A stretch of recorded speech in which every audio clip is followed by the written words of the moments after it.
Japan has a way of taking an everyday kitchen task and turning it into something almost meditative. Where a lot of cooking gadgets around the world are built for speed, Japanese kitchen tools are usually built for precision, longevity, and a strange kind of joy in doing something simple really well. These aren't gimmicks you'll use once and shove in a drawer.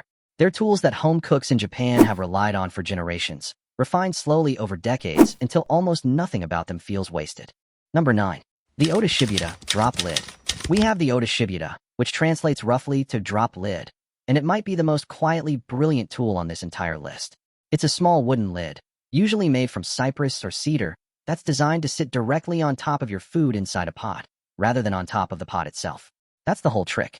When you're simmering something like braised daikon, glazed pork belly, or a delicate fish stew, the Ota Shibata presses down gently on the ingredients while still allowing steam and liquid to circulate around the edges. This does two things at once.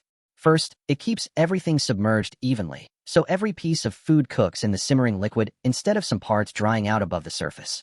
Second, it dramatically slows down evaporation while still letting enough steam escape that the sauce reduces and concentrates in flavor, rather than boiling away too fast or staying too thin. The result is food that's evenly glazed, deeply seasoned, and cooked with almost no babysitting required. You just set it, let it simmer, and walk away. What makes it even smarter is the material. Wood absorbs a small amount of moisture and releases it slowly, which helps regulate the cooking environment in a way that a metal or glass lid simply can't replicate. Some cooks even say the wood mellows out strong odors, like from certain fish, over the course of cooking.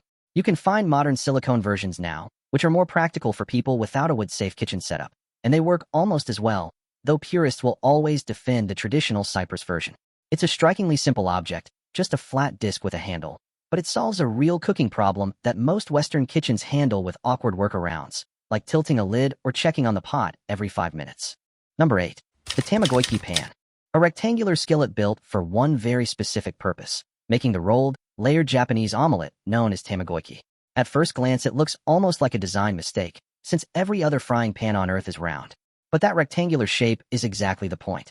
Tamagoyaki is made by pouring a thin layer of egg mixture into the pan, letting it set slightly, then rolling it up from one end using chopsticks or a spatula, then pouring in another thin layer and rolling the whole thing again, building up layer after layer until you have a dense, multi-tiered log of egg. Try doing that in a round pan and you'll quickly see the problem.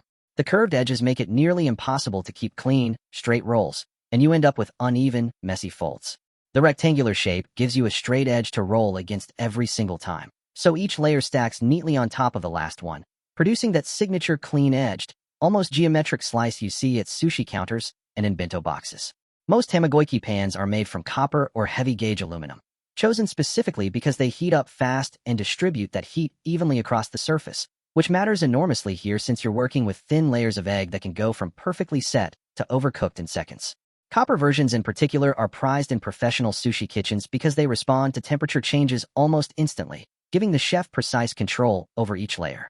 Many pans also come with a matching wooden lid, similar in spirit to the Ota Shibata, which helps the top of each egg layer set gently without drying out. Beyond the traditional omelet, home cooks have found plenty of other genius uses for the shape. It's excellent for searing rectangular cuts of fish, making uniform strips of okonomiyaki, or even toasting sandwich bread evenly edge to edge. Number 7. The Benriner Mandolin. A lightweight plastic slicer that has quietly become one of the most trusted tools in professional and home kitchens worldwide, all while costing a fraction of the price of the heavy stainless steel mandolins from Europe. The genius of the Benriner lies in how much control it gives you for how little it costs and how little space it takes up. It's essentially a flat plastic frame with a razor-sharp blade set into the surface and an adjustable dial or shim system that lets you dial in the exact thickness you want, from paper-thin cucumber for a delicate salad to thicker planks for a vegetable gratin. Slide the food across the blade using the included finger guard, and you get shockingly uniform slices in seconds, far more consistent than anything most people could achieve with a knife, even a skilled one. That consistency matters more than people realize, because evenly sliced vegetables cook at the same rate, which means no undercooked chunks sitting next to mushy ones. Many versions also come with interchangeable julienne blades, letting you turn a carrot or daikon into perfectly matched matchsticks for salads like the classic Japanese carrot and daikon enamel, or for garnishes that need that fine, delicate texture. Because the body is plastic rather than metal, it's remarkably light, easy to rinse clean under the tap, and cheap enough that most kitchens treat it as a near-disposable workhorse rather than a precious tool to baby. Chefs love it specifically because it's unpretentious. It doesn't try to be a multi-function gadget with a dozen attachments. It does one job, slicing thin and slicing evenly, and it does that job better than almost anything else on the market. The one thing everyone warns you about is the finger guard, because that blade is genuinely dangerous if you get careless, so most experienced users treat it with real respect. Number 6. The Surabachi and Surikoji. The traditional Japanese mortar and pestle set. And what makes it genius isn't the concept of a mortar and pestle itself, since nearly every culture has some version of that. It's the specific design of the bowl. A surabachi is a ceramic bowl with a series of fine, deliberately carved grooves radiating across its interior surface, almost like the inside of a seashell. Those grooves aren't decorative. They're a grinding surface, working alongside the wooden pestle, called a surikoji, usually carved from a single piece of Sancho pepper wood or another dense, food-safe timber. When you grind sesame seeds, miso, or herbs against those ridges, the grooves catch and shred the ingredients in a way a smooth ceramic or stone surface simply can't. A regular mortar mostly crushes ingredients through pressure, but the surabachi's ridges actively tear and grind them, which is why it's the traditional tool for making goma-e, the classic sesame dressing where you need to break sesame seeds down until they release their oils and turn into a coarse, fragrant paste. Try that in a smooth-bottomed mortar, and the seeds will just slide around under the pestle instead of breaking down properly. The wide, stable base of the bowl also matters, since it keeps the surabachi from tipping or sliding across the counter while you're applying real pressure, something that smaller Western mortars often struggle with. Surabachi come in a huge range of sizes, from small ones meant for grinding a single serving of sesame seeds tableside at a restaurant, to large versions used for making bigger batches of miso or grinding tofu into a smooth paste for dishes like shiriri. Number 5. The ceramic orashigane grater. The traditional Japanese grater most commonly used for grating daikon radish, ginger, and wasabi, and the reason it's on this list is the material choice, which sounds like a small detail, but genuinely changes the texture of what you're grating. Most Western graters are metal, with sharp punched-out teeth that shred food into rough, stringy pieces. A ceramic orashigane instead uses a surface of tiny, closely packed ceramic teeth, and the effect on soft, watery vegetables like daikon or ginger is completely different. Instead of shredding the flesh into fibrous strands, the ceramic teeth break down the cell structure more gently, producing a fine, almost fluffy pulp that holds together and captures much more of the ingredient's natural juice rather than letting it drain away separately. That matters enormously for a dish like grated daikon, called daikon orosher, which is traditionally served alongside grilled fish or tempura specifically for its light, juicy, almost snow-like texture. Grate that same daikon on a metal box grater, and you get something closer to wet shredded cabbage, which is a completely different, less pleasant eating experience. Ceramic also has the advantage of never reacting with acidic or pungent ingredients the way some metals can, which is part of why it's the preferred tool for grating fresh wasabi root, where even a slight metallic taste can throw off the delicate, complex flavor. Many orashigane also come with a small built-in tray or lippet one designed to catch the juice and pulp as you grate, so nothing gets lost on the cutting board or counter. Sharkskin versions exist too, traditionally used specifically for wasabi in high-end sushi restaurants, since real sharkskin has an even finer, more uniform texture than ceramic and produces the smoothest, creamiest wasabi paste possible. Number 4. The non-stick shimoji rice paddle. The flat, paddle-shaped rice spatula that's been refined over the years into something far smarter than it first appears. On the surface, it looks like a simple wooden or plastic scoop, but the modern shimoji, especially the ones designed to pair with electric rice cookers, has a textured, slightly bumpy surface on one or both sides, and that texture is the whole innovation. Freshly cooked Japanese short-grain rice is notoriously sticky, held together by starches that cling aggressively to any smooth surface, which is exactly why serving rice with a regular spoon usually ends in half of it stuck to the metal instead of in the bowl. The raised bumps on a modern shimoji dramatically reduce the surface contact area between the rice and the paddle, so instead of the rice adhering in one solid clump, it only touches at scattered points, letting it release cleanly with barely any residue left behind.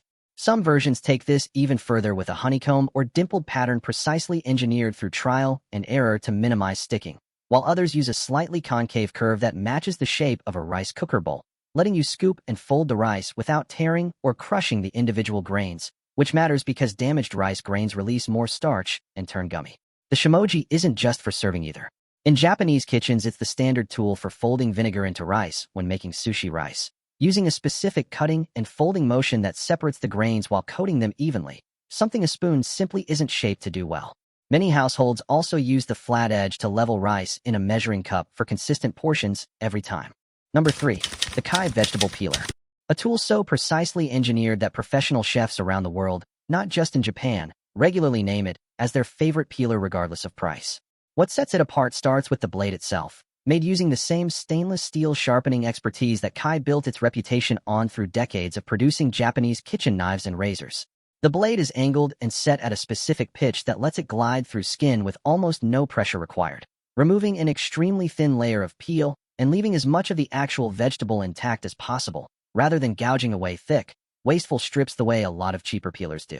That thinness matters more than it sounds, since it means less food waste and a cleaner, more even surface underneath, particularly noticeable on delicate produce like young potatoes, Asian pears, or soft tomatoes, where a heavier peeler would tear or bruise the flesh.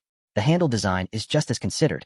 Rather than a plain straight grip, most Kai peelers use a slightly curved, ergonomically shaped handle that sits naturally in the palm and distributes pressure across the whole hand rather than concentrating it in the fingers, which reduces fatigue significantly if you're peeling a large batch of vegetables for a big meal prep session. The blade itself is also usually swivel-mounted, pivoting slightly to follow the natural curves of whatever you're peeling, whether that's a straight carrot or an oddly shaped knob of ginger, so it maintains consistent contact with the surface instead of skipping over bumps and leaving patches of skin behind. Many versions include a small pointed tip built into the top of the blade, specifically designed for digging out potato eyes or small blemishes without needing to switch tools. It's genuinely one of those objects that feels unremarkable in a drawer, but becomes obvious the moment you use it. Number 2. The Donabe Clay Pot. A traditional Japanese clay cooking pot that's been used for centuries and remains one of the most versatile single vessels you can own in any kitchen. The material is the entire secret here.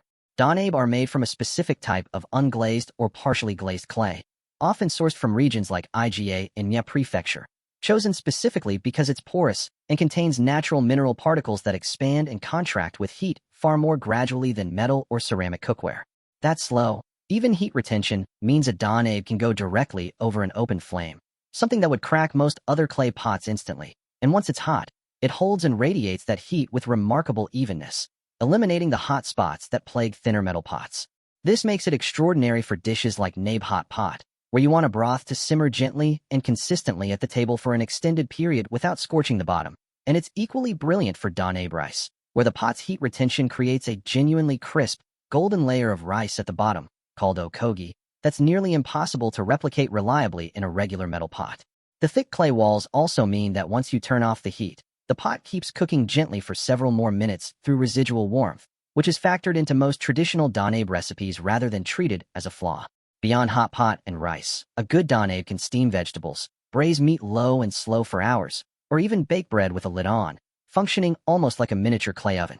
Caring for one does require a bit more attention than a regular pot, since it typically needs to be seasoned before first use by cooking a starchy porridge in it to seal the pores, and it should never go from cold straight on a high heat, since sudden temperature swings are what actually cause cracking. Number 1. The Japanese Fuzzy Logic Rice Cooker. And that brings us to number 1, the single most genius Japanese kitchen gadget on this list, the Fuzzy Logic Rice Cooker. On the surface, it looks like a simple countertop appliance, but underneath that lid is genuinely sophisticated engineering that took Japanese manufacturers decades to perfect. Unlike a basic rice cooker that just applies heat until the water boils away and then clicks off, a Fuzzy Logic model uses a microcomputer and internal sensors to constantly monitor variables like temperature, humidity, and even subtle changes in the rice itself as it cooks, adjusting the heating pattern in real time rather than following one fixed program. The term fuzzy logic actually refers to a specific branch of computing that handles imprecise, real-world variables rather than rigid yes or no calculations. And that's exactly what cooking rice requires, since no two batches of rice, or even 2 days with different humidity levels, behave identically. The result is a machine that can tell the difference between white rice, brown rice, sushi rice, and porridge, and automatically adjust soaking time, heating intensity, and pressure to get consistently perfect texture regardless of small variations in the grains or the amount of water added. Higher-end models go even further, using induction heating to warm the entire inner pot simultaneously rather than just the bottom, which eliminates uneven cooking, and some add actual pressure cooking function to push water into the rice grains more thoroughly, producing a texture that's noticeably softer and glossier than pot-cooked rice. Because rice is the absolute foundation of most Japanese meals, appearing at breakfast, lunch, and dinner in most households, getting it right isn't a minor convenience. It's central to the entire cuisine, And that's precisely why so much engineering effort went into perfecting this one appliance over the decades. It also includes a keep warm function that maintains rice at an ideal serving temperature and moisture level for hours without drying it out or turning it stale, something that seems small but solves a real, everyday problem for busy households. It's the perfect gadget to end on, because it captures exactly what this whole list has been about.